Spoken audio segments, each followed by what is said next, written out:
शुरू करते हैं अल्लाह के बाबरकत नाम से जो बड़ा मेहरबान और नहायत रहम वाला है। तमाम तारीफ़ें मेरे अल्लाह रब्बुल इज़्ज़त के लिए हैं। अस्सलाम वालेकुम लिसनर्स, मैं हूं आप लोगों की होस्ट नौशीन और मैं अपने चैनल खौफनाक कहानियों में अपने सभी सुनने वालों को खुशामदीद कहती हूं। मैं उम्मीद करती हूं आप सब लोग खैरियत से होंगे, जहां होंगे खुश होंगे। मेरे चैनल की खौफनाक कहानियों को कितना पसंद करते हैं, अपनी राय का इज़हार कमेंट बॉक्स में ज़रूर करें। लिसनर्स, आज आप लोगों के लिए मैं बहुत ज़्यादा ड्रामनी कहानियाँ लेकर आई हूँ जिन्हें आप लोग बहुत पसंद करेंगे। आप लोगों ने अपनी ज़िंदगी में अगर कभी जिन्नात को देखा है या कभी महसूस किया है तो मेरे साथ अपनी स्टोरीज ज़रूर शेयर करें।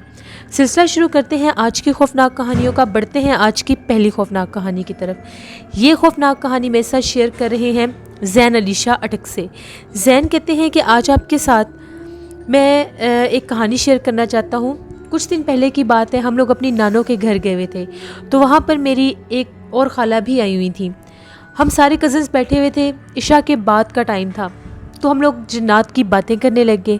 तभी हम लोगों ने ये डिसाइड किया कि क्यों ना हम लोग नाना अबू से जाकर पूछते हैं कि कभी उन्होंने कोई अगर उनकी ज़िंदगी में कोई खौफनाक हादसा हुआ हो तो वो हमारे साथ शेयर करें या हमें कोई खौफनाक कहानी सुनाएं। जब हम लोग उठकर नाना अबू के कमरे में गए तो उस वक्त नाना अबू तिलावत कुरान पाक कर रहे थे। जैसे नाना अबू ने तिलावत ख़त्म की, हम लोग नाना अबू के पास बैठ गए। हम लोगों ने नाना अबू से ये कहा कि आज हमें कोई ड्रावनी बात बताएं, कोई ड्रावना किस्सा सुनाएं। जिस पर नाना अबू ने ये कहा, अच्छा ठीक है, मैं तुम लोगों को, मेरा एक दोस्त था, उसकी ज़िंदगी में पेश आने वाली एक खौफनाक कहानी सुनाता हूँ। नाना अबू कहते हैं कि उनका एक दोस्त था, वो भी गाँव में ही रहते थे। आज से तकरीबन 30-40 साल पहले की बात है। उनकी रूटीन थी, वो सुबह के टाइम भी वॉक किया करते थे फजर की नमाज के बाद, और रात को खाना खाने के बाद भी चहलकदमी किया करते थे। उनकी ज़िंदगी में कुछ क्राइसिस आए, तो कुछ कारोबार में अप्स एंड डाउन आए, जिसकी वजह से वो बहुत ज़्यादा परेशान थे। उन्होंने जैसे ईशा की नमाज़ पढ़ी, खाना खाया, तो उसके बाद घर से टहलते हुए बाहर निकल गए कि मैं थोड़ी देर वॉक कर आता हूँ, उसके बाद आकर सो जाऊंगा। वो कहते हैं कि मैं चलता चलता अंधेरे में अपनी सोचों में मगन, अपनी सोचों में गुम, न जाने किस रास्ते पर निकल आया। मुझे वो रास्ता एकदम से बहुत ज़्यादा अजीब सा लगा कि मैं तो किसी बहुत ही वीराने में निकल आया हूँ। मैं तो पता नहीं अपने घर से काफ़ी दूर आ गया हूँ, पता नहीं ये कौन सी जगह है। जैसे ही उन्होंने वहाँ पर बेतहाशा झाड़ियाँ देखी, वहाँ पर जंगल का हिस्सा देखा, तो वो थोड़े से घबरा गए। जैसे वो डर के पीछे हटने लगे कि मैं तो किसी वीराने में निकल आया हूँ, ये कौन सी जगह है। तो जैसे पीछे पलटे तो उन्हें वहाँ पर एक आदमी खड़ा हुआ नज़र आया। वो कहने लगे कि पता नहीं ये आदमी यहाँ पर कौन खड़ा है। उसके करीब से गुजरने लगे तो उस आदमी ने उनको मुखातिब किया और वो ये कहने लगा कि आप इस वीराने में क्या कर रहे हैं। जिस पर नाना अबू के दोस्त ने ये कहा कि मेरी आदत है, मैं रात के टाइम वॉक करता हूँ, चहलकदमी करता हूँ, तो मुझे पता ही नहीं चला कि मैं चलता चलता किस तरफ निकल आया हूँ। मुझे तो ये भी नहीं पता चला कि मैं कहाँ पर पहुँच गया हूँ। तभी उस आदमी ने ये कहा कि आप किस गांव से आए हैं। तो नाना अबू के दोस्त ने अपने गांव का नाम बता दिया कि मैं फ़लाँ गांव से आया हूँ। उस आदमी ने कहा कि ठीक है, आपके वापस जाने का रास्ता इस तरफ है, इस तरफ से आप वापस चले जाएँ। नाना अबू के दोस्त ने कहा कि ठीक है। जैसे ही चंद कदम आगे बढ़े तो उनको एकदम से ख्याल आया कि मैंने तो इस आदमी को आज तक अपने गांव में देखा ही नहीं है, फिर ये मेरे गांव का रास्ता कैसे जानता है।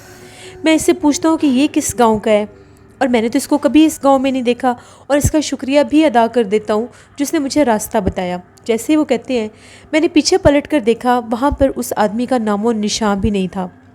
वो आदमी कहाँ गया, वो आदमी कौन था, मुझे कहीं नज़र नहीं आया। यहाँ तक कि मैंने उसको आवाज़ें भी दी, मगर वहाँ पर किसी इंसान का नामो निशान नहीं था।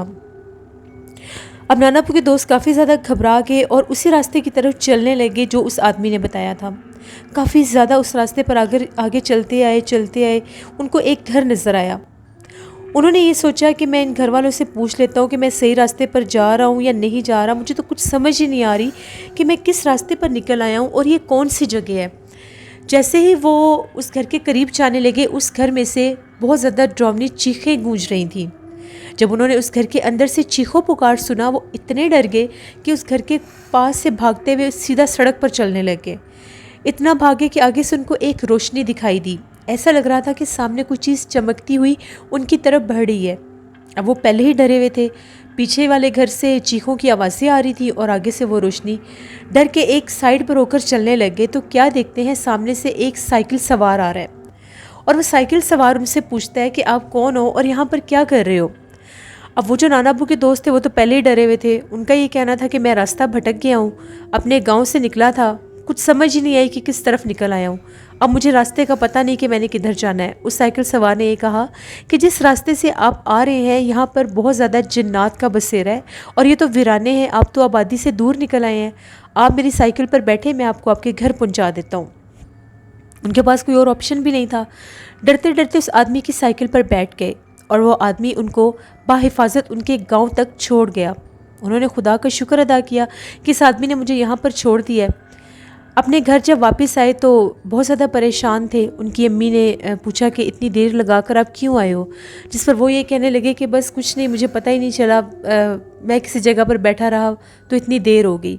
वो पूछने लगे कि मेरे बीवी बच्चे कहाँ पर हैं, जिस पर उनकी अम्मी ने ये कहा कि तुम्हारे जाने के बाद बच्चों के मामू आए थे तो वो उनके साथ उनके घर चले गए, सुबह वापस आ जाएंगे।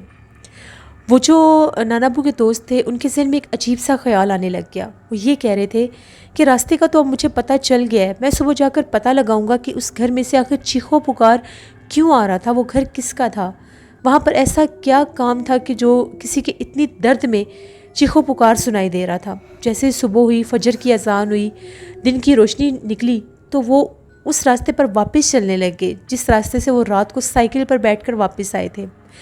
जैसे उस घर के करीब पहुंचे तो वहाँ पर उन्होंने एक और शख्स को देखा जो पुलिस के लिबास में था। उसके पास गए और उसको ये कहने लगे कि आप यहाँ पर क्या कर रहे हैं, आप कौन हैं, यहाँ पर क्या हुआ है। वो पुलिस वाला ये कहने लगा कि मैं यहाँ से गुज़र रहा था, मुझे यहाँ पर चीखों पुकार सुनाई दी है तो मैं इस घर के बाहर आकर खड़ा हूँ और काफ़ी देर से दरवाज़ा खटखटा रहा हूँ, कोई दरवाज़ा नहीं खोल रहा। आप इसी गांव से हैं? नाना अब्बू के दोस्त ने झूठ बोलकर कह दिया, जी मैं इसी गांव से हूँ, तो मैंने आपको देखा और मैं पूछने के लिए आ गया। तभी पुलिस वाले ने ये कहा कि चलें आए हम दोनों मिलकर इस घर के अंदर जाते हैं और पता करते हैं कि यहाँ पर आखिर कौन चीखों पुकार कर रहा है। जैसे नाना अब्बू के दोस्त ने और पुलिस वाले ने फलांग कर वो लोग उस घर में गए। घर अंदर से बंद था, वीरान और ख़ाली घर था। ऐसा लग रहा था कि उस घर में सालों से तो क्या सदियों से कोई नहीं आया।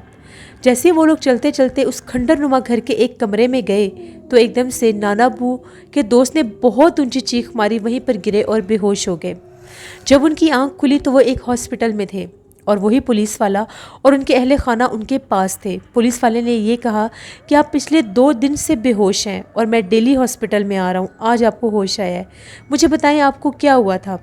नाना अब्बू के दोस्त ने ये कहा कि जैसे ही मैं आपके साथ उस घर में दाखिल हुआ था और मैं एक कमरे की तरफ बढ़ा, आप दूसरे कमरे की तरफ थे। जिस कमरे की तरफ मैं था तो जैसे मैंने उसका बोसीदा टूटा हुआ दरवाज़ा खोला तो मुझे वहाँ पर एक आदमी नज़र आया जिसका चेहरा बेहद भयानक था और उसका सर छत के साथ लग रहा था।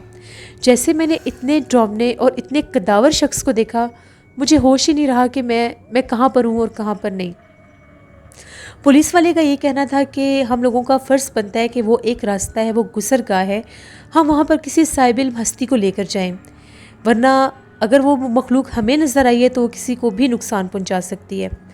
जैसे ही नाना अब्बू के जो दोस्त थे वो सेहतयाब हुए, हॉस्पिटल से डिस्चार्ज हुए तो दोबारा उस पुलिस वाले के पास गए। पुलिस वाले को लेकर एक बहुत बड़े आमिल के पास गए और उन आमिल साहब को ये कहा कि हम लोगों के गांव के फ़लाँ रास्ते पर एक घर है और उस घर में से चीखों पुकार सुनाई दे रहा है। और जब हम लोग उस घर में गए हैं तो हमने वहाँ पर इस तरह के एक शख्स को देखा है, आप हमारे साथ चलें, हमें आपकी मदद चाहिए। तो वो जो आमिल साहब थे उनके पुलिस वाले के साथ और नाना अब्बू के दोस्त के साथ उस घर में आए।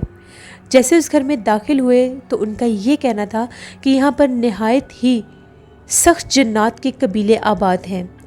जब यहाँ पर इंसान गुज़रते हैं तो वो उनको बहुत सख्त तकलीफ़ होती है, और जब आप लोग इस घर में आए हैं तो अब वो बहुत ज़्यादा हावी हो चुके हैं और आप लोगों के दुश्मन बन चुके हैं। अब इस रास्ते से शाम होते जो भी गुज़रेगा वो उसको इसी तरह से चीखों पुकार करके अपनी तरफ मुतवज्जो करेंगे, और जो गलती से इस घर के अंदर आ जाएगा उसका जानी नुकसान हो जाएगा। तभी उन आमिल साहब ने ये कहा कि मुझे जल्द अज जल्द पेट्रोल की ज़रूरत है। उन लोगों ने ये पूछा कि आपको पेट्रोल क्यों चाहिए, जिस पर उनका ये कहना था कि ये टाइम सवालों का नहीं है, इस वक्त मुझे सिर्फ पेट्रोल चाहिए, वो भी शाम होने से पहले पहले। तभी उस पुलिस वाले ने और नाना अबू के दोस्त ने उनको लाकर पेट्रोल दिया। उन्होंने कोई पढ़ाई की, पढ़ाई करके कुछ आयतें पढ़कर उस पेट्रोल के ऊपर उन्होंने फूंक मार दी और फ़ौरन से उस पूरे पेट्रोल को उस घर के चारों तरफ फैला दिया। उसके बाद उसको आग लगा दी। जब आग लगाने लगे थे तब भी उसके ऊपर पड़कर कुछ फूका था। जैसे उन्होंने आग लगाई तो उस घर के अंदर से इतनी ज़्यादा चीखों पुकार सुनाई दे रही थी जैसे सैकड़ों की तादाद में लोग हैं और वो चीखों पुकार कर रहे हैं, वो चीख रहे हैं। नाना अबू के दोस्त ने और उस पुलिस वाले ने पूछा कि ये क्यों इतना चीखों पुकार किसका आ रहा है, यहाँ पर तो कोई भी नहीं था। जिस पर उन आमिल साहब का ये कहना था कि ये जिन्नात जलकर राख हो रहे हैं, अगर मैं इनको ना चलाता तो ये यहाँ के गांव तबाह कर देते, उनको मार देते, खा जाते, क्योंकि अब ये इंसानों के दुश्मन बन चुके थे। अभी इन्होंने ये चीखों पुकार और रोना शुरू किया था। अगर कोई इंसान इनके रोना सुन के इनके पास चला जाता तो ये वाक़यात बढ़ने लग जाते। उसके बाद उन आमिल साहब ने ये कहा कि 1 महीना इस रास्ते पर शाम के बाद कोई गांव का आदमी ना गुजरे। 1 महीना आप लोगों को परहेज़ करनी पड़ेगी। सब गांवों में बाकायदा ऐलान हुआ और सारे गांव वालों को ये कहा गया कि 1 महीना इस रास्ते पर कोई भी ना आए। तकरीबन 1 महीना वहाँ पर कोई भी नहीं आता था उस रास्ते से। 1 माह के बाद लोगों ने दोबारा उस रास्ते को शुरू कर दिया, वहाँ से आना जाना शुरू कर दिया। उसके बाद उनको वहाँ पर कोई भी जिन्नात के आसार नज़र नहीं आते थे। फिर उन गांव वालों ने नाना अबू के दोस्त का, उस पुलिस वाले का और उन आमिल साहब का बहुत शुक्रिया अदा किया। लेकिन वहाँ के जो बच्चे थे उनके दिलों में उस चीज़ को लेकर ऐसा खौफ बैठा कि वो कभी भी शाम के टाइम उस रास्ते से नहीं गुजरते थे। लोग ये कहते थे अभी भी हमें डर लगता है, उस जगह को लेकर हमारे दिल में इतनी दहशत है। नाना अबू बताते हैं कि 3-4 साल इस किस्से के बहुत ज़्यादा चर्चे हुए और ये बात बहुत ज़्यादा मशहूर हुई। उस गाँव में लोग दूर दूर से उस जगह को देखने के लिए भी आते थे। ये एक स्टोरी थी जो हम लोगों के नाना अबू ने हमें सुनाई और मैंने आपके साथ शेयर की। बहुत शुक्रिया ज़ैन आपका। बढ़ते हैं एक और ख़ौफनाक कहानी की तरफ। ये ख़ौफनाक कहानी मेरे साथ शेयर कर रहे हैं सैम खान। सैम कहते हैं आज आपके साथ मैं अपनी ज़िंदगी में भी रिसेंटली पेश आने वाला एक नाकाबिल फरामोश किस्सा शेयर करना चाहता हूँ। 9 अगस्त की बात है। सुबह 3:45 बजे का टाइम था। हम लोगों का डेयरी फार्म है, जैसे मैंने पहले भी अपनी स्टोरी में बताया था। मैंने दूध सप्लाई करना था तो मैं वो लेकर जैसे ही अपने घर से निकला तो एक बहुत मशहूर टेक्सटाइल है, मैं उसका नेम ऑन एयर नहीं कर सकती, उसकी बैक साइड पर काफ़ी हिस्सा वीरान पड़ा है। वहाँ पर किसी दौर में वर्कर्स के लिए कुछ क्वार्टर्स बनाए गए थे, लेकिन वो भी क्वार्टर्स खाली हो गए, वहाँ पर कोई वर्कर भी नहीं रहता था। जैसे मैं उस रास्ते से गुजर रहा था 3:45 बजे मुझे उन्हीं क्वार्टर्स के पास उस वीराने में 2 बच्चे नज़र आए। पहले वो बच्चे हंस रहे थे, उसके बाद उन बच्चों ने बाकायदा मुझे आवाज़ दी और रोकना चाहा। मेरे पास दूध के डब्बे थे, मुझे ये लगा कि शायद पास आबादी के कुछ लोग होंगे तो दूध चाहिए होगा। मैं उनके पास से गुज़रता गुज़रता जैसे उनके पास पहुंचा तो मैंने मोटरसाइकिल अपना रोक दिया कि मैं इनकी बात सुन लेता हूँ। जैसे मैंने अपने मोटर बाइक की रोशनी में उनके चेहरे देखे, मैं बहुत ज़्यादा डर गया। उनके चेहरे बेतहाशा डरावने थे, बहुत स्याह उनके रंग थे। एक लड़का था और एक लड़की थी। जैसे मैंने उन्हें देखा मैं इतना खौफज़दा हुआ कि मैंने फ़ौरन से अपना बाइक स्टार्ट किया। मैंने उनकी बात भी नहीं सुनी और उनके पास से बाइक चलाता हुआ आगे बढ़ गया। मेरे दिल में एक अजीबोगरीब खौफ पैदा हो गया। तभी वो जो बच्चे थे जो मुझे नज़र आए, इतनी डरावनी आवाज़ में उन्होंने चीखना शुरू कर दिया कि जैसे कोई बैन कर रहा है। मैंने जैसे उस जगह को क्रॉस किया, उसके कोने पर पहुंचा तो मैंने पीछे पलट कर देखा तो वहाँ पर कोई भी नहीं था। मेरी आदत है मैं घर से निकलता हूँ तो मैं आयतुल कुर्सी और दरूद पाक पढ़कर निकलता हूँ। शायद ये उसी की बरकत थी जिसने मुझे बचा लिया। ये अभी बिल्कुल इन्हीं दिनों की बात है, शायद आज की ही बात है ये जो मैंने आपके साथ शेयर की है। ये एक स्टोरी थी जो सैम ने मेरे साथ शेयर की। बहुत शुक्रिया सैम आपका। बढ़ते हैं एक और ख़ौफनाक कहानी की तरफ। ये ख़ौफनाक कहानी बढ़ते हैं एक और ख़ौफनाक कहानी की तरफ। ये ख़ौफनाक कहानी फैसल शेयर कर रहे हैं कराची से। फैसल कहते हैं, मैं कराची का रहने वाला हूँ और आपके साथ अपनी ज़िंदगी में पेश आने वाली एक नहायत ही डरावनी कहानी शेयर करना चाहता हूँ। आज से 3 साल पहले की बात है। मेरे कुछ फ्रेंड्स हैं, हम लोगों का पूरा ग्रुप है, 8-9 हम लड़के हैं। तो हम लोगों ने हॉक्स बे कराची मशहूर बीच है, वहाँ पर हम लोगों ने बारबेक्यू करना था। हम सारे दोस्त इकट्ठे हुए तो हम लोग वहाँ पर चले गए। वहाँ पर बीच पर हम लोगों ने बारबेक्यू सेटअप किया, हम लोगों ने बारबेक्यू किया। उस पर हम लोगों ने कुछ और फ्रेंड्स को भी इनवाइट किया हुआ था। हम लोग काफ़ी ज़्यादा लड़के थे। मैं और मेरा एक दोस्त, हम लोग काफ़ी अरसे के बाद मिले थे, तो हम लोग बातें करते करते उसी बीच पर टहलते टहलते काफ़ी आगे निकल आए। हम लोगों को आइडिया ही नहीं हुआ कि हम लोग बिल्कुल वीराने की तरफ चले गए हैं। वहाँ पर एक अजीबोगरीब तरह की हट हम लोगों को नज़र आई। वो जो हट थी उसका हुलिया कुछ इस तरह से हुआ था जैसे कोई खंडर होता है। मेरे दोस्त ने मुझे ये कहा कि देखो हम लोग कितनी दूर निकल आए हैं, पीछे से किसी की आवाज़ भी नहीं आ रही, और ये खंडरनुमा जगह कौन सी है। मैंने अपने दोस्त से ये कहा कि मैंने तो पहले इस जगह को नहीं देखा। हम लोग बीच पर आते हैं, बहुत कम आते हैं, लेकिन ये जो खंडरनुमा जगह है ये मैंने पहले कभी नहीं देखी, मैंने पहली दफ़ा देखी है। तो मेरे दोस्त ने ये कहा चलो ज़रा करीब जाकर देखते हैं।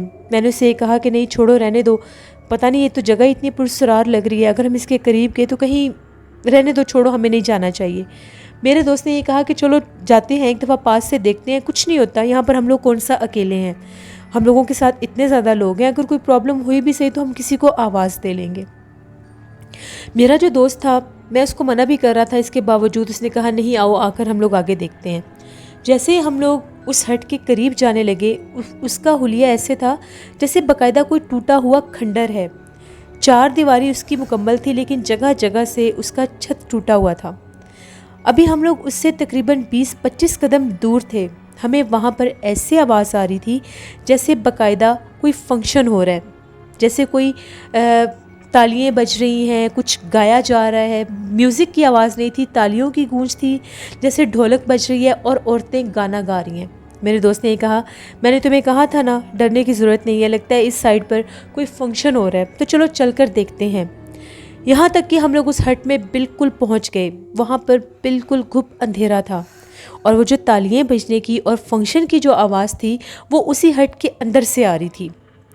हम लोग बड़े परेशान हुए कि ये कैसे पॉसिबल है कि यहाँ पर घुप अंधेरे में तालियां बजने की, गाने गाने की आवाज़ें आ रही हैं, जबकि सामने तो कोई भी नहीं है। यहाँ तक कि हम लोगों ने वहीं पर खड़े होकर आवाज़ें देना शुरू कर दी कि शायद हम लोगों की कोई आवाज़ सुन ले और उस पर कोई रिस्पॉन्ड कर दे, लेकिन हम लोगों की आवाज़ किसी ने नहीं सुनी। बाकायदा वहाँ पर हल्ला गुल्ला चल रहा था, तालियां बज रही थी, ढोलक बज रहे थे, लेकिन नज़र कोई नहीं आ रहा था। एकदम से हमें इस तरह से महसूस हुआ जैसे उस हट के अंदर कुछ रोशनी हुई है। तभी मेरे दोस्त ने ये कहा कि लगता है हट की बैक साइड पर कोई फंक्शन हो रहा है, तो वो रोशनी इस खंडर में भी आ रही है, चलो इधर से ही होकर गुजरते हैं और हम लोग देख लेते हैं। पता नहीं शायद वो हिप्नोटाइज हो चुका था या शायद उसको डर नहीं लग रहा था। मैं तो काफ़ी ज़्यादा खौफज़दा था। मैंने उसे ये कहा कि मैं यहीं पर खड़ा हूँ, तुम्हें ज़्यादा शौक़ है तो तुम अंदर जाकर देख लो। मेरा जो दोस्त था वो अंदर चला गया।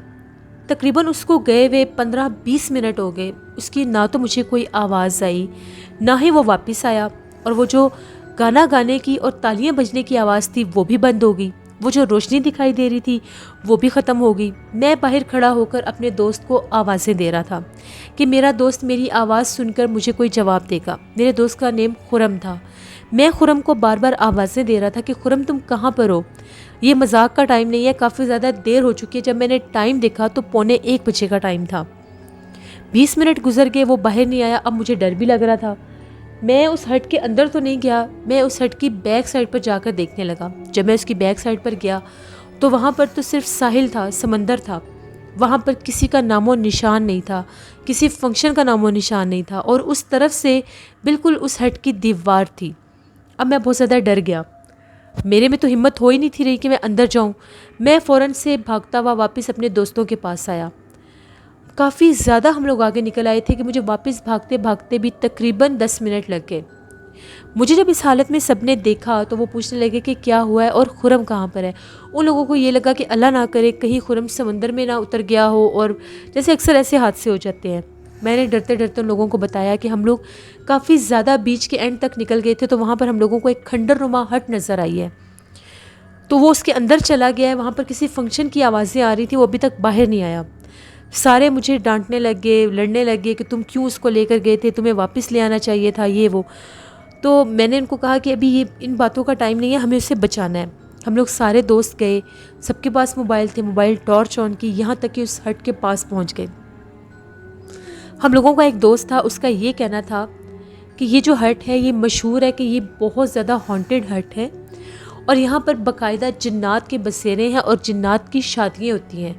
रात के टाइम गलती से भी अगर यहाँ पर कोई आ जाए तो वो जिन्नात बहुत ज़्यादा गुस्सा करते हैं और उस इंसान को नुकसान पहुँचाते हैं। अब हम लोग डरने लगे। मेरे 2-3 दोस्तों ने कहा ये सिर्फ अफवाहें हैं, ऐसा वैसा कुछ भी नहीं होता, कोई जिन्नात नहीं होते, चलो अंदर चल कर देखते हैं। जैसे ही हम लोग अंदर गए, हम लोग खुरम को आवाज़ें दे रहे थे, तो हम लोग अंदर गए तो खुरम एक कोने में बैठा हुआ था। सर जो उसका था उसने अपने घुटने पर रखा हुआ था। हम लोगों को शदीद गुस्सा आया कि ये इस वक्त यहाँ पर ये मजाक किसको सूझा हुआ है, शायद ये हमें तंग करने की कोशिश कर रहा है। हम लोग उसके पास गए, खुरम को हम लोग हाथ लगा रहे थे, वो उठ नहीं था रहा। बड़ी मुश्किल के साथ उसको जैसे हम लोगों ने हाथ से हिलाया तो ऐसा लगा जैसे इसका कोई सकता टूटता है। वो ऐसे हम लोगों के मुंह की तरफ देखने लग गया। हम लोगों ने इसको कहा कि उठो यहाँ पर, तुम यहाँ पर क्या कर रहे हो। वो बिल्कुल अजीबोगरीब तरह से रिस्पॉन्ड कर रहा था। हम लोग उसको लेकर बाहर आए तो एकदम उसमें इतनी ताकत आ गई, उसने हम 5-6 लड़कों को इतनी ज़ोर से झटक के पीछे गिराया कि हम लोग हैरान हो गए। उसकी आवाज़ बदल गई, उसकी आवाज़ में ऐसे लग रहा था 5-6 लोग बोल रहे हैं, और ये कह रहा था कि छोड़ो मुझे, मैंने यहीं पर रहना है। वो तो किसी के कंट्रोल में आ ही नहीं था रहा। मेरे एक दोस्त ने बहुत ज़ोर से उसके चेहरे के ऊपर थप्पड़ मारा तो उसने रोना शुरू कर दिया और वो एकदम से बेहोश हो गया। उस बेहोश हुए को उठाकर हम लोगों ने गाड़ी में डाला, हॉस्पिटल लेकर गए। डॉक्टर को तो कुछ समझ ही नहीं आ रहा था। डॉक्टर ने ये कहा कि ये इसका सब कुछ नॉर्मल है, बीपी नॉर्मल था, उसकी हार्ट बीट नॉर्मल थी, ऐसा सच कोई इशू नहीं लग रहा। पता नहीं अब इसको ऐसा क्या हुआ है, शायद ये डीप शॉक में है, इसने कुछ ऐसा देख लिया है। काफ़ी देर गुजर गई, उसको होश नहीं आ रहा था। मेरे एक दोस्त ने ये कहा कि उसका एक जानने वाला था तो वही अमल वगैरह करते थे, उनको बुला लेते हैं, जैसे वो जगह सेफ ज़्यादा है तो शायद कोई असर हो गया हो। हॉस्पिटल में ही था हम लोगों का दोस्त, तो वो जो आमिल थे उनको भी बुला लिया। वो आए, उनके पास एक तस्बीह थी। उन्होंने हमें ये कहा कि आप लोग सारे कमरे से बाहर चले जाएं। हम लोग कमरे से बाहर चले गए। वो उसके सर पर खड़े होकर कोई तस्बीह पढ़ने लग गए। थोड़ी देर के बाद खुरम की चीखों पुकार शुरू हो गई। तकरीबन 5-10 मिनट ये काम चला, फिर वो बाहर आ गए। उनका ये कहना था कि ये जिस जगह पर गया था वहाँ पर बहुत ज़्यादा जिन्नात थे। उन जिन्नात ने इसका दिमाग जकड़ लिया था और इसके जिस्म में 3 से 4 जिन्नात मौजूद थे। वो तस्बीह के ज़रिए उन्होंने कोई पढ़ाई करके वक्ती तौर पर उनको निकाल दिया। उनका ये कहना था कि अगर ये लड़का अमल नहीं करवाएगा तो ये जिन्नात इसको जानी नुकसान पहुंचा देंगे। फिर उस हमारे दोस्त की एक गलती की वजह से, उसकी एक जिसको क्यूरियोसिटी थी कि मैं उस जगह पर जाऊं और देखूं, एडवेंचर जो वो करना चाह रहा था, 3 माह उसने इलाज करवाया, तब जाकर वो ठीक हुआ। वो बिल्कुल पागलों वाली हरकतें करता था, रोना शुरू कर देता था, हंसना शुरू कर देता था, हर वक्त स्मोकिंग करता था, हर वक्त चाय पीता था, खाना पीना छोड़ गया था। 3 माह के अंदर उसकी कंडीशन ऐसी हो गई थी जैसे कोई बहुत ज़्यादा सीवियर बीमारी का कोई मरीज़ होता है। बहुत अच्छी इसकी सेहत होती थी लेकिन वो बहुत बीमार रहा। तकरीबन उसको रिकवर करते करते भी 1.5-2 साल लगे थे। फिर कभी भी हम लोग उस बीच पर दोबारा नहीं गए। तो ये एक स्टोरी थी हम लोगों की अपनी ज़िंदगी की, जिसके आई विटनेस हम लोग खुद हैं, जो मैंने आपके साथ शेयर की। बहुत शुक्रिया फैसल आपका। जिससे ये थी आज की खौफनाक कहानियाँ। अपना फीडबैक मुझे ज़रूर दें, आप लोगों को कैसी लगी। आप लोग भी अपनी खौफनाक कहानियाँ शेयर कर सकते हैं डिस्क्रिप्शन बॉक्स में दिए गए ईमेल आईडी noshinmirk57@gmail.com पर। इसके अलावा आप लोग मुझे कमेंट बॉक्स में भी स्टोरी शेयर कर सकते हैं। इंशाल्लाह कल आप लोगों के साथ फिर मुलाकात होगी किसी नई खौफनाक कहानी में। नौशीन वॉइस ऑफिशियल को भी जाकर सब्सक्राइब करें, उस पर मैं शॉर्ट्स बीटा लगाती हूँ। और हॉरर उर्दू सेंटर पर मैंने आज शमशान की 4th एपिसोड अपलोड की है, उसको ज़रूर विज़िट करें। बहुत हॉरर नॉवल है, आप लोगों को बहुत पसंद आएगा। उर्दू कहानियाँ मेरी कज़न का चैनल है, उनको भी जाकर सब्सक्राइब करें अफसानवी नॉवेल्स के लिए। और जो दीगर उर्दू कहानियाँ होती हैं उनके लिए।